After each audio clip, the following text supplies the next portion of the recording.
I was 25 when I discovered my parents had been lying to me for 7 years about why they gave my entire college fund to my sister. They told everyone I was too smart and did not need help getting through school. What they did not know was that I had been recording every family conversation since I turned 18, and I had just found the real reason buried in those files. The truth was so devastating that it made me question everything I thought I knew about my family. But here is the thing about truth: once you find it, you cannot unfind it. And once you decide to use it, there is no going back. Before we dive into this family betrayal story, I would love to know where you are watching from today. Drop your location in the comments below and hit that like button if you have ever felt like the forgotten child in your family. Subscribe and ring that notification bell, because this story has more twists than a roller coaster. And trust me, you will want to see how karma finally catches up to the people who thought they could fool me forever. My name is Seraphina, but everyone calls me Sarah. Growing up, I was the academic star of our family. Straight-A student valedictorian, full scholarship offers from 3 different universities. My sister Bethany was the opposite. She barely graduated high school, partied constantly, and seemed allergic to responsibility. Yet somehow, she was always the favorite. When I turned 18 and started applying for colleges, my parents sat me down for what I thought would be a celebration. Instead, they delivered news that changed everything. "Sarah, honey," my mother said, her voice unnaturally sweet, "we have decided to give your college fund to Bethany." I stared at them in shock. "What? Why?" My father jumped in quickly. "You are so smart, sweetheart. You can get scholarships, work your way through school. You do not need our help, but Bethany—" He gestured toward my sister, who was sitting there with a smug smile. "She needs more support to succeed." I felt like I had been punched in the stomach. "But that money was saved for my education. You have been telling me about it since I was 10 years old. And we are very proud that you do not need it," my mother said firmly. "This is actually a compliment to your abilities." Bethany finally spoke up, her voice dripping with false sympathy. "Do not be selfish, Sarah. I need this more than you do." That night, I started recording our family conversations. I do not know why. Maybe I sensed something was wrong, or maybe I just wanted proof of how unfairly I was being treated. I bought a small digital recorder and began capturing everything. The conversations I recorded over the next few weeks revealed the depth of my parents' favoritism, but nothing prepared me for what I would discover years later. I worked 3 jobs to put myself through college. I cleaned offices at night, tutored struggling students during the day, and waited tables on weekends. While my classmates were enjoying the typical college experience, I was surviving on 4 hours of sleep and instant ramen. Meanwhile, Bethany used my college fund to pay for a fancy apartment, designer clothes, and a car I could never afford. She dropped out after 2 semesters.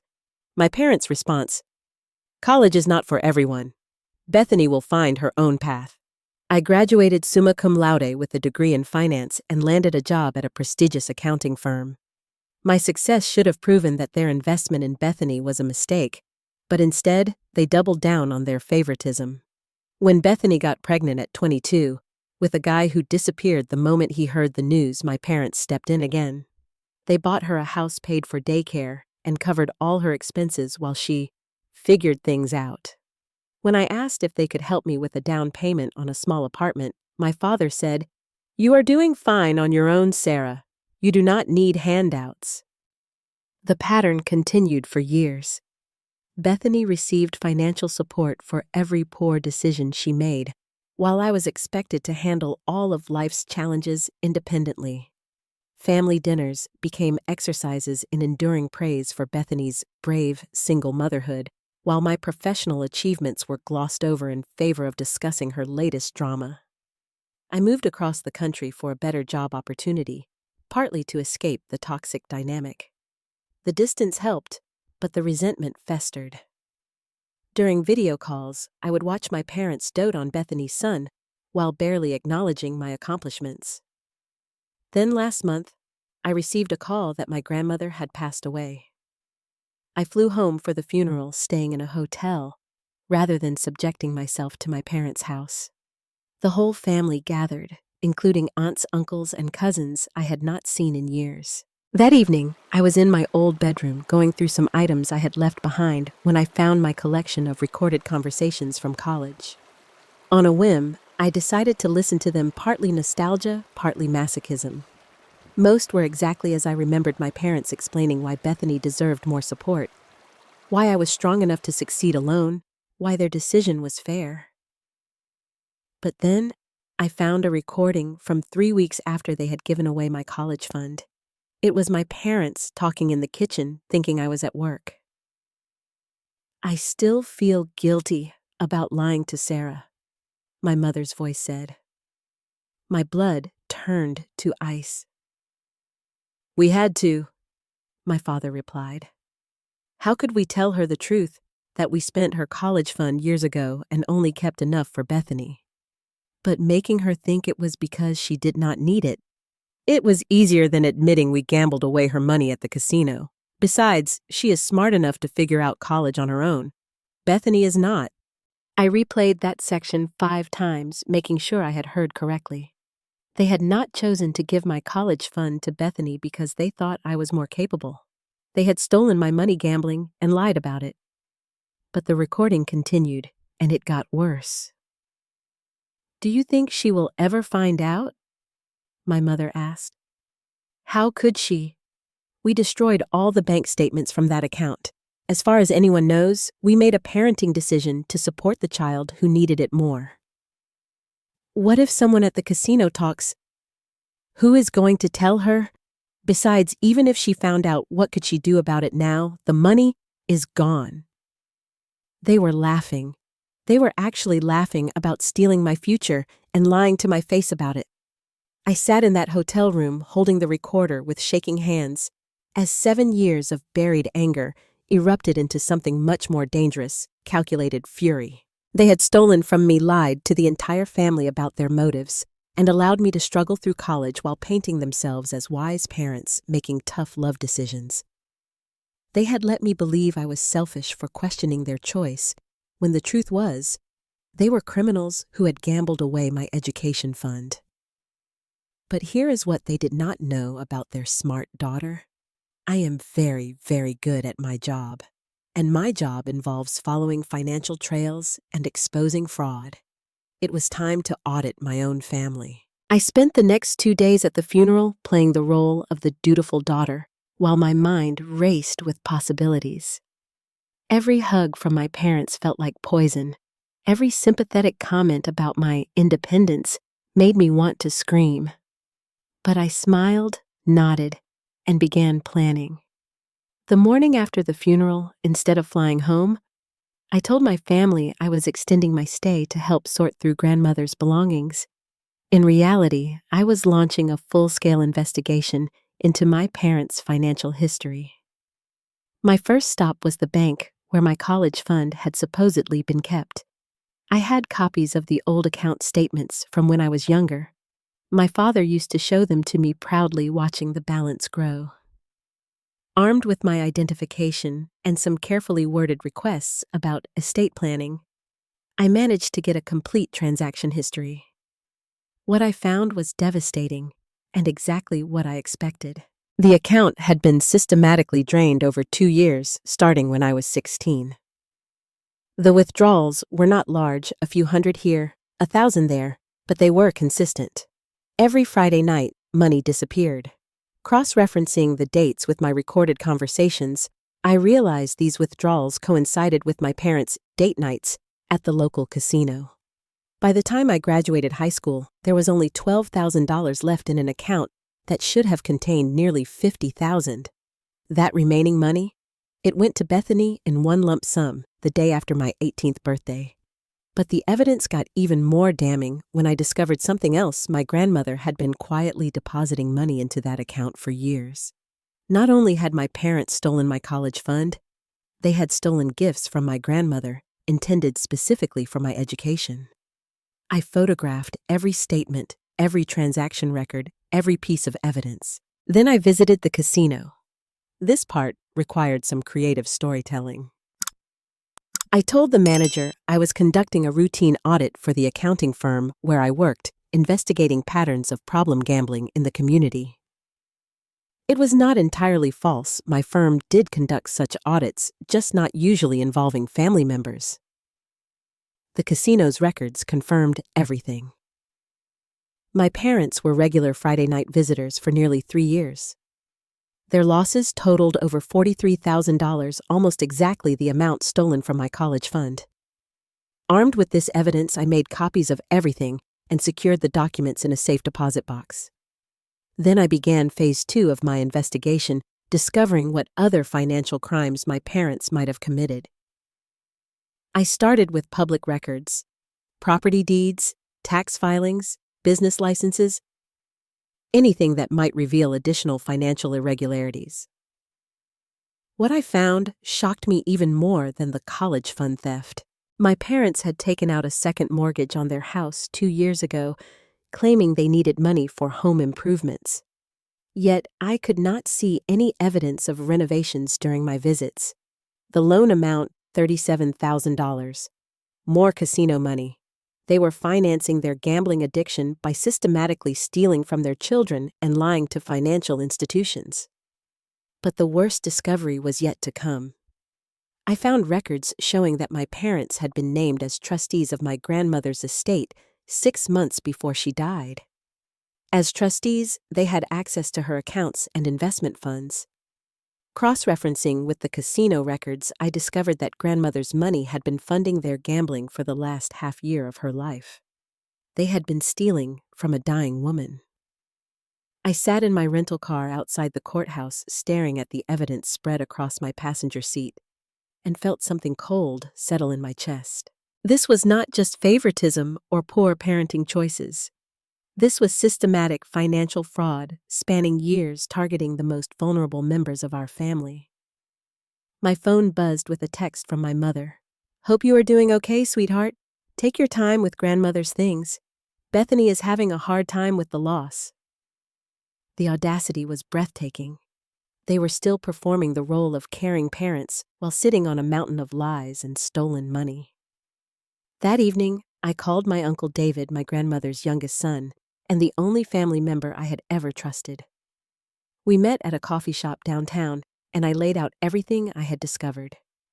David listened in stunned silence as I showed him the bank records, the casino documentation, and the evidence of their theft from grandmother's estate. His face grew darker with each revelation. "Sarah," he said finally, "I need to tell you something that might make this even worse." My stomach dropped. "What?" "Your grandmother changed her will 6 months ago. She left specific instructions that $25,000 was to go directly to you for graduate school because she was worried your parents had not saved enough for your education." The room started spinning. "Where is that money now?" "It should have been distributed last week. Your parents as trustees were responsible for executing the will." I pulled out my phone and called the law firm handling the estate. After some persistence, I managed to speak with the attorney. He confirmed that the $25,000 had been distributed to my parents as trustees, with instructions to give it to me for educational purposes. I had not received a penny. I hung up and looked at my uncle, who was staring at me with a mixture of rage and sympathy. "They are still stealing from you," he said quietly. That night, I made a decision that would change everything. I was going to expose them, but I was going to do it right. No emotional confrontations, no family drama that could be dismissed as sibling jealousy or misunderstandings. I was going to present the evidence systematically, publicly, and legally. I was going to destroy them the same way they had destroyed my trust, methodically and completely. The next morning, I called my parents and arranged a family dinner for the following weekend. I told them I had some important news to share about my career and wanted to celebrate with everyone. "That sounds wonderful, honey," my mother said. "Bethany will be so excited to see you again. And maybe you can give her some advice about her finances. She has been struggling lately." The irony was so perfect, I almost laughed. I spent the week preparing. I contacted a lawyer specializing in financial crimes and elder abuse. I prepared a detailed report documenting every theft, every lie, every fraudulent transaction. I made copies of all evidence and distributed them to multiple secure locations. Most importantly, I sent a certified letter to my parents' mortgage company, informing them that the second mortgage application contained false information and that I had evidence of the fraud.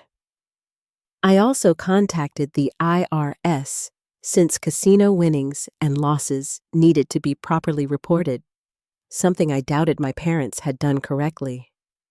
The wheels of justice were already in motion before the family dinner even began, but I wanted more than legal consequences. I wanted them to face the family they had betrayed, to have their lies exposed in front of everyone who had believed their performance as loving parents making difficult choices. I wanted them to experience the same humiliation they had put me through for 7 years. The dinner was set for Sunday at 6. I arrived early, bringing what my family assumed were family photos to share in grandmother's memory. What I actually brought was a presentation that would end their lives forever. Sunday dinner at my parents' house had always been a performance, but that evening felt different from the moment I walked through the door. My mother was unusually attentive, asking about my job and apartment with what seemed like genuine interest. My father kept commenting on how proud they were of my success. Even Bethany was being unusually nice, complimenting my clothes and asking about my life in the city. I realized they were trying to build goodwill before hitting me up for money. The inheritance they had stolen from me was probably already spent, and they needed a new source of funds. The extended family was all there: Uncle David, Aunt Patricia, and her husband Mark, my cousins Jennifer and Michael, and even my grandmother's elderly sister, Aunt Rose. Everyone was gathered in the living room, sharing memories of grandmother and discussing her impact on our family. "Sarah has something special she wants to share with us," my mother announced, beaming with false pride. "Some exciting career news." I stood up, my laptop bag in hand, and smiled at the room full of people who had watched me struggle through college while believing my parents' lies about tough love and character building. "Actually," I said, setting up my laptop and connecting it to the television, "I want to share something about grandmother and how much she loved all of us, especially her grandchildren." My mother looked pleased. My father nodded approvingly. Bethany was checking her phone. "I have been going through some of grandmother's old documents," I continued, "and I discovered some things about our family that I think everyone should know." The first slide of my presentation appeared on the television, a photo of my grandmother with me at my high school graduation, both of us smiling proudly. Grandmother always believed in education. She worked 2 jobs to put my father through college, and she never stopped emphasizing how important it was for her grandchildren to have opportunities she never had. Murmurs of agreement filled the room. Everyone remembered grandmother's stories about the importance of education and hard work. That is why she and my parents set up a college fund for me when I was 10 years old. She contributed to it regularly, always telling me that education was the best investment anyone could make. I clicked to the next slide, bank statements showing the growth of my college fund over 8 years. By the time I graduated high school, that fund contained nearly $50,000. My father shifted uncomfortably in his chair. My mother's smile was becoming strained. "But as you all know, I did not receive that money for college. My parents explained that they had decided to give it to Bethany instead, because I was smart enough to succeed without help." I clicked again. The next slide showed my college transcript: 4 years of perfect grades while working multiple jobs. I was proud of this decision. It seemed to reflect their confidence in my abilities. I worked 3 jobs, took out loans, and graduated debt-free through pure determination. It was hard, but I thought it was a valuable lesson in independence. The room was silent now, everyone listening intently. But last week, while going through grandmother's belongings, I found something that changed everything. I clicked to the next slide, a copy of the recording transcript from my parents' kitchen conversation 7 years ago. I found evidence that my parents did not give my college fund to Bethany because they believed I was more capable. They gave it to her because they had already stolen my money and needed to cover up their crime. The temperature in the room seemed to drop 10 degrees. Uncle David leaned forward. "Sarah, what are you saying?" I clicked to the next slide, casino transaction records showing systematic withdrawals from my college fund. "I am saying that my parents are gambling addicts who stole $50,000 from their own daughter's education fund to feed their casino habit, then lied to the entire family about their motives." My mother stood up abruptly. "Sarah, I think there has been a misunderstanding." "Sit down, Mother." The authority in my voice surprised everyone, including me. My mother sat. I continued clicking through slides, each one more damning than the last. Bank records showing the systematic theft. Casino records confirming exactly where the money went. Documentation of their lies to the mortgage company for additional gambling funds. But stealing my college fund was not enough, I said, my voice steady despite the rage burning in my chest. They also stole from grandmother while she was dying. I showed the evidence of their access to grandmother's accounts as trustees cross-referenced with casino records showing continued gambling funded by her money. Aunt Rose gasped audibly. "They were stealing from mother while she was in hospice? And there is more," I continued. "Grandmother left $25,000 specifically for my graduate education in her will. Money that was distributed to my parents as trustees last week. Money I have never seen." The room erupted. Uncle David was on his feet, his face flushed with anger. Aunt Patricia was staring at my parents in horror. My cousins were looking back and forth between the evidence on screen and my parents' increasingly pale faces. My father finally found his voice. "Sarah, you do not understand the full situation." "I understand that you are thieves," I said quietly. "I understand that you stole from your daughter, lied to your family, and committed elder financial abuse against your own mother while she was dying.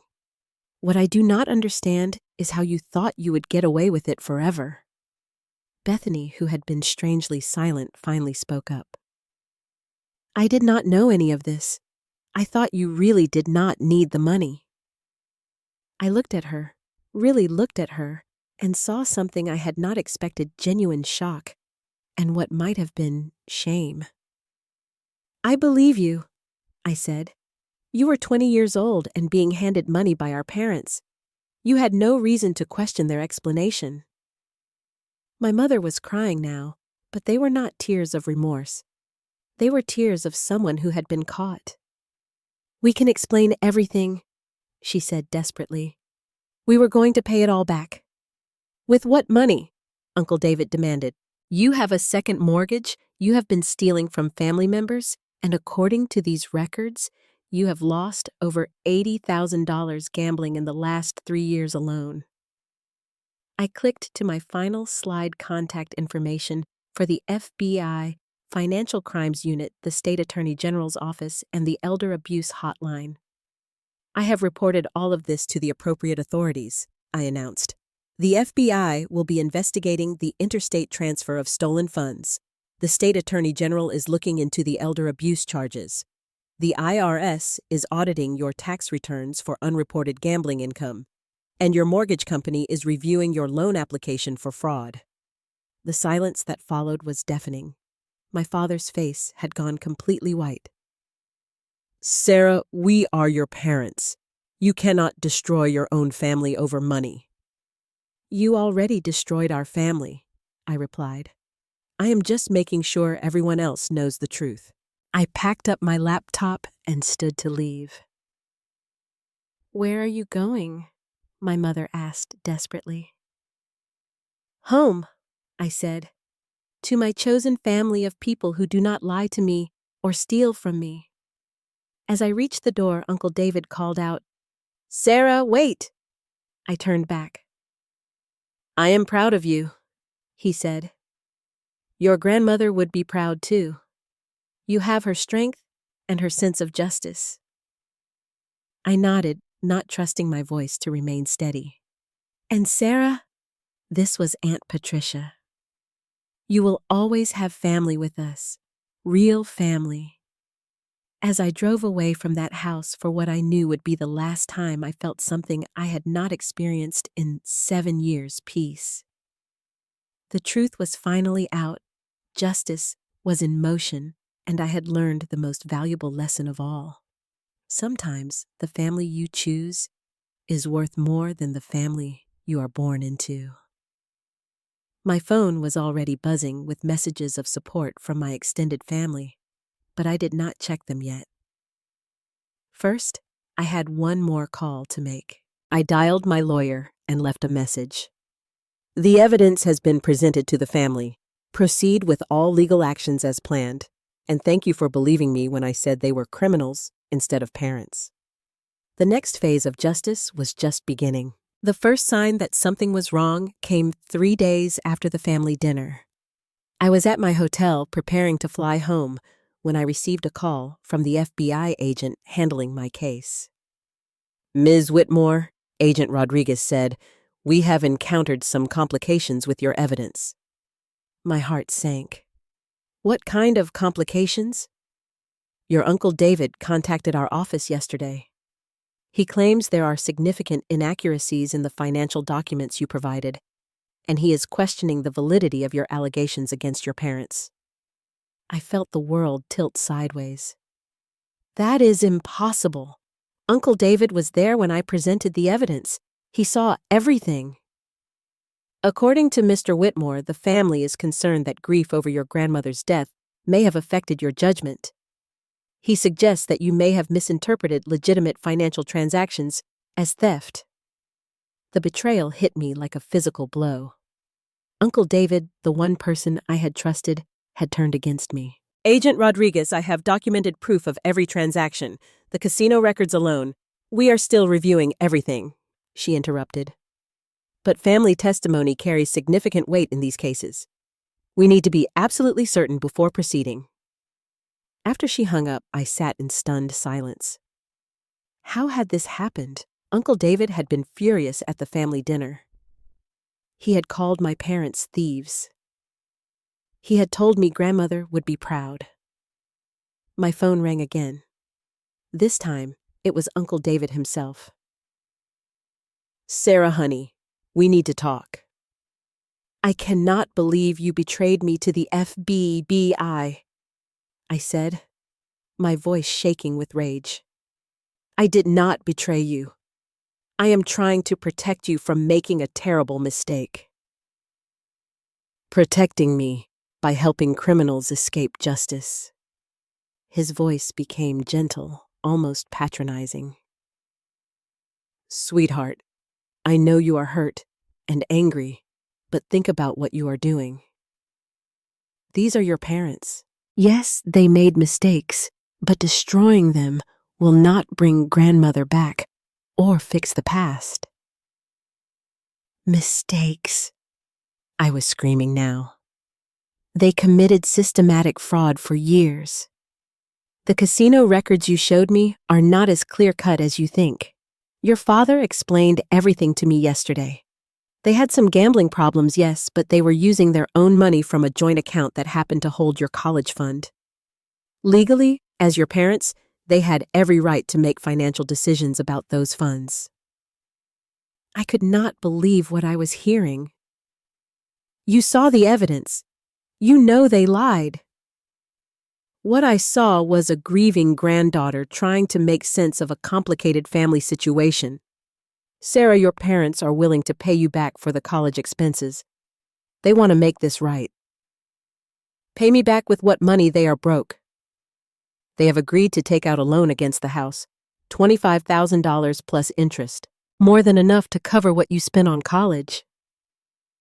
The manipulation was breathtaking. They had gotten to Uncle David, somehow convinced him that I was being unreasonable And now he was trying to make me accept hush money. What did they promise you, Uncle David? What do you mean? What did they offer you to turn against me? Money, property, a share of grandmother's estate. The pause told me everything I needed to know. Sarah, you are being paranoid. You are in on it, are you not? You helped them steal from grandmother's estate. I think you should speak to someone. A therapist, maybe. Grief can make us see conspiracies where none exist. I hung up and immediately called my lawyer. If Uncle David was working against me, I needed to know why. The answer came faster than I expected. My lawyer's investigator discovered that Uncle David had significant gambling debts of his own, nearly $15,000 owed to various creditors. The investigation also revealed that as co-executor of grandmother's estate, he had been skimming money alongside my parents. They were all in it together. The betrayal was complete. Not only had my parents stolen from me and grandmother, but Uncle David, the man I had trusted with my evidence, the man I thought was my ally, was equally guilty. Worse, his testimony to the FBI had seriously damaged my credibility. The agents were now treating my allegations as a family dispute rather than criminal fraud. I spent that night in my hotel room feeling more alone than I had ever felt in my life. My parents were criminals. My trusted uncle was a co-conspirator. The FBI thought I was delusional, and I was 3,000 miles from home with no support system. But then I remembered something grandmother used to tell me. Sarah, honey, when people show you who they really are, believe them. And when you know the truth, never let anyone convince you it is a lie. I was not delusional. I was not motivated by grief or greed. I had hard evidence of systematic financial crimes, and I was not going to let a family of thieves gaslight me into backing down. The next morning, I called Agent Rodriguez back. I want to provide additional evidence, I said. Ms. Whitmore, your family has made it clear. My Uncle David has $15,000 in gambling debts and has been stealing from my grandmother's estate alongside my parents. I have documentation proving this. Are you interested in seeing it, or should I contact a different law enforcement agency? There was a long pause. What kind of documentation? Bank records showing unauthorized transfers from my grandmother's accounts to cover Uncle David's debt payments. Casino records showing all three of them gambling together regularly, and recorded conversations proving they coordinated their thefts. You have recordings of them discussing the thefts, hours of them, including conversations where Uncle David and my parents planned how to discredit me if I ever discovered their crimes. Another pause. Can you bring this evidence to our office today? I will be there in 2 hours. As I gathered my materials, I realized that Uncle David's betrayal had actually done me a favor. By forcing me to dig deeper, he had led me to discover the full scope of their criminal conspiracy. They thought they had neutralized me by turning my supposed ally against me. What they had actually done was give me the final pieces of evidence I needed to destroy them all. Justice was not dead. It was just getting started.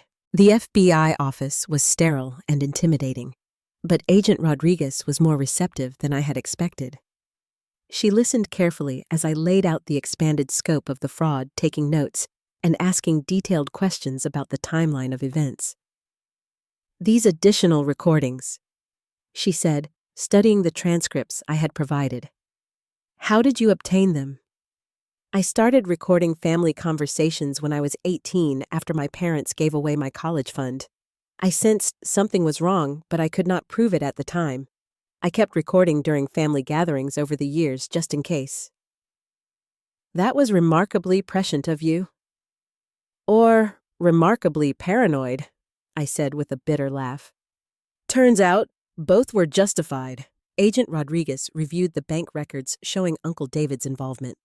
According to this, your uncle accessed your grandmother's accounts 17 times in her final 6 months, transferring money to cover his own debts.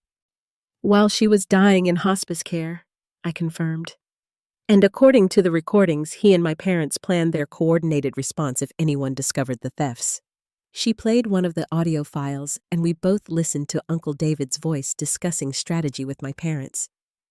If Sarah ever figures this out, his recorded voice said, we stick to the story that it was legitimate family financial planning.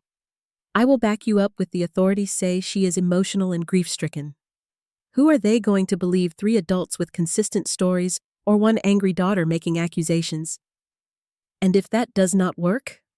My father's voice asked. Then we offer her a settlement, make it seem generous like we are trying to make amends for a family misunderstanding.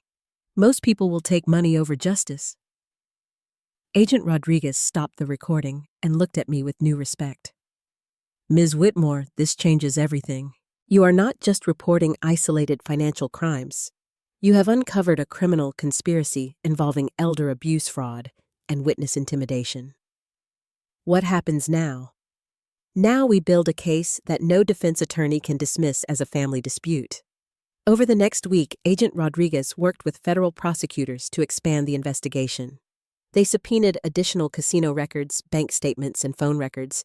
They interviewed other family members without warning Uncle David or my parents that the investigation had intensified.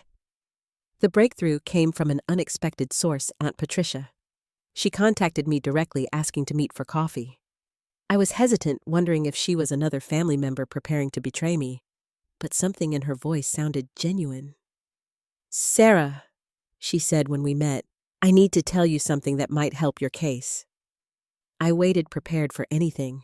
After the family dinner last weekend, Mark and I were talking about your presentation. Something bothered us about the timeline of your grandmother's final months, so we went through our own records. She pulled out a folder of documents. Your grandmother asked us to drive her to the bank several times in her last year. She said she wanted to make sure her affairs were in order. But according to what you showed us, money was being taken from her accounts during those same periods. What are you saying? I am saying your grandmother knew someone was stealing from her, and she was trying to protect what was left. Patricia showed me copies of withdrawal slips in my grandmother's handwriting. She was moving money to different accounts your parents and Uncle David did not know about. She told us she was worried about vultures circling, but we thought she was just being paranoid about her age. I studied the documents with growing excitement. How much money did she move? Nearly $40,000. It is still sitting in a savings account at a different bank earning interest. She left instructions that it should go to you and your cousins equally after her death, but only after her estate was settled properly. Why did you not mention this before? Patricia looked ashamed. We thought the estate was being handled properly. We trusted your parents and David to follow her wishes. It was not until you presented all that evidence that we realized they were stealing from her. Will you testify to this? We already have. Mark and I contacted the FBI yesterday. We gave them all the documentation and testified about grandmother's concerns in her final months. I felt tears starting to form.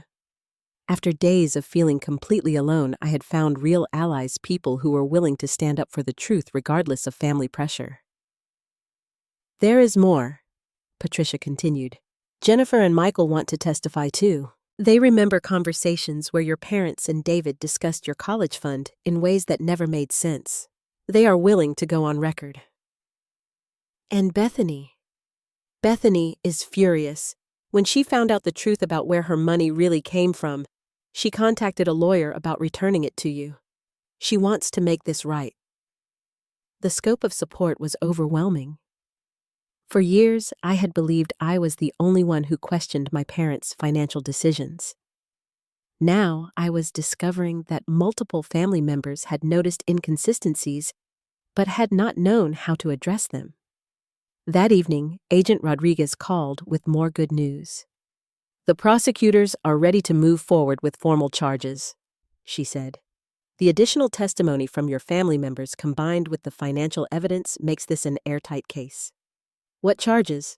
For your parents' wire fraud, elder abuse, theft by deception, and conspiracy. For your uncle, elder abuse, breach of fiduciary duty, theft, and conspiracy. We are also looking at tax evasion charges for all three of them. What happens next? Arrests probably within the next 48 hours. I wanted to give you advance notice in case you want to be out of town when it happens. I thought about it for a moment. Part of me wanted to be there to see their faces when they realized their crimes had finally caught up with them. But a larger part of me was ready to move forward with my life. I will be on a plane home tomorrow, I said. My real family here can handle watching justice being served. That night, I had dinner with Patricia, Mark, Jennifer, and Michael. We toasted my grandmother's memory and her wisdom in protecting her money from the thieves she had trusted. You know, Jennifer said, Grandmother always said you were the strongest person she knew. She said you had a core of steel wrapped in kindness. She also said, Michael added, that truth always comes out eventually, and when it does, the people who tried to bury it would wish they had just been honest from the beginning. As I packed my bags that night, I realized that this experience had taught me something valuable. Real family is not about blood relations or shared genetics. Real family is about people who stand with you when the truth is difficult, who support you when justice is hard, who choose to love you even when it costs them something. I had lost the family I was born into, but I had gained something more precious, the certainty that I could trust my own judgment, fight for what was right, and build meaningful relationships based on honesty and mutual respect. The criminals who had stolen from me were about to face consequences for their actions. But more importantly, I was about to start building a life based on truth instead of lies. Justice was coming, and for the first time in years, I was truly at peace. I was at 30,000 feet flying home to my real life when Agent Rodriguez texted me. All three arrested this morning? Your case made national news as an example of financial elder abuse. You should be proud. I stared out the airplane window and felt something shift inside my chest. A lightness I had not experienced since I was 17 years old and believed my parents actually loved me. The arrests were just the beginning. Over the following months, the legal proceedings unfolded exactly as the prosecutors had predicted. My parents and Uncle David all pled guilty rather than face a public trial where all their crimes would be detailed in open court. My father received 3 years in federal prison for wire fraud and elder abuse. My mother got 2 years for conspiracy and theft. Uncle David, as a repeat financial offender, received 4 years. All three were ordered to pay full restitution, not just to me, but to my grandmother's estate and several other family members they had stolen from over the years. The house my parents were so proud of seized and sold to cover their debts. The cars, the furniture, the vacation home they had bought with gambling winnings, all gone. But the legal consequences were nothing compared to the social justice that followed. The story went viral on social media, picked up by every major news outlet as an example of how financial abuse often happens within families. My parents became the face of elder financial abuse awareness campaigns. Their photos appeared in brochures warning seniors about trusting family members with their money. Uncle David lost his job when his employer discovered his criminal conviction. My mother's church expelled her from the congregation. My father's golf club revoked his membership. They had spent years building a reputation as upstanding community members while secretly stealing from their own family. Now, everyone knew the truth, but the most satisfying justice was personal. Bethany reached out to me 6 months after the arrests. She had used some of her inheritance money to pay for therapy and financial counseling. She wanted to understand how she had become complicit in our parents' crimes without realizing it. I was 20 years old and desperate, she told me during our first honest conversation in decades. When they handed me that money, I did not question it because I needed it so badly. But I should have wondered why they were suddenly being generous with me and cruel to you. You were their victim too, I said, and I meant it. They manipulated you just like they manipulated everyone else. "I want to pay you back," she said. "Not because a court ordered it, but because it is right. That money was never mine to begin with. Keep it," I said. Use it to build a better life for yourself and your son. That is what grandmother would have wanted." The grandmother's secret accounts that Patricia had discovered. They were distributed according to grandmother's true wishes. I received my portion enough to pay off my student loans and start a graduate program in forensic accounting. It felt like grandmother was still protecting me, even from beyond the grave. My extended family embraced me completely. Patricia and Mark invited me to every holiday. Jennifer and Michael included me in their family traditions. I became the aunt I had always wanted to be to their children, teaching them about honesty, integrity, and standing up for what is right. I also started volunteering with organizations that help families navigate financial elder abuse. My story became a teaching tool showing people that abuse often comes from trusted family members and that justice is possible if you are willing to fight for it. The most unexpected development was my relationship with Bethany. Without our parents' toxic influence, we discovered that we actually liked each other. She was funny, intelligent, and genuinely caring when she was not competing for parental approval that was never really available to either of us. "We were both casualties of their dysfunction," she said during one of our regular video calls. "The difference is that you were strong enough to fight back." "The difference is that I was older when it started," I corrected. "You were just a kid. You did not have the tools to recognize what was happening." 2 years after the arrests, I graduated with my master's degree in forensic accounting. My thesis was titled Family Financial Fraud Recognition Documentation and Legal Remedies. It won the university's award for academic excellence and was published in a professional journal. At my graduation ceremony, my chosen family filled an entire row. Patricia, Mark, Jennifer, Michael, their spouses and children, and even Bethany with her son. They cheered louder than anyone when I walked across that stage. After the ceremony, Patricia handed me a wrapped package. "This was your grandmother's," she said. "We found it in her safety deposit box with a note saying it should go to you after you finished your education." Inside was grandmother's engagement ring and a handwritten letter. "My dearest Sarah," the letter read, "if you are reading this, it means you have overcome whatever challenges your education brought and achieved your dreams despite the obstacles. I always knew you had the strength to succeed, but more importantly, I knew you had the character to remain kind, even when others were cruel.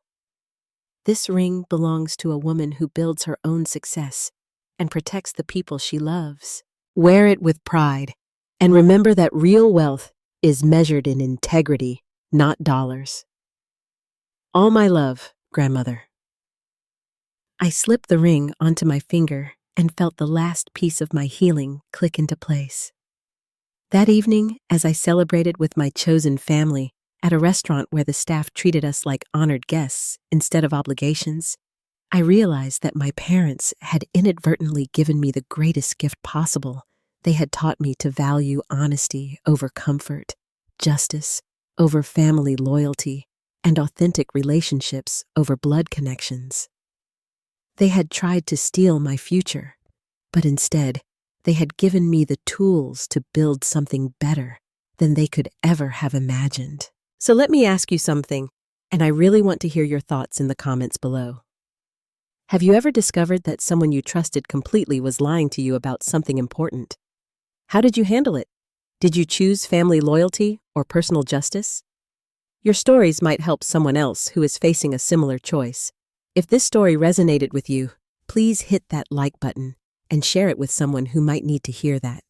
Fighting for the truth is always worth it, even when it costs you everything you thought you valued. Subscribe for more real-life stories about justice family dynamics and the power of choosing your own path when the path you were given leads nowhere good.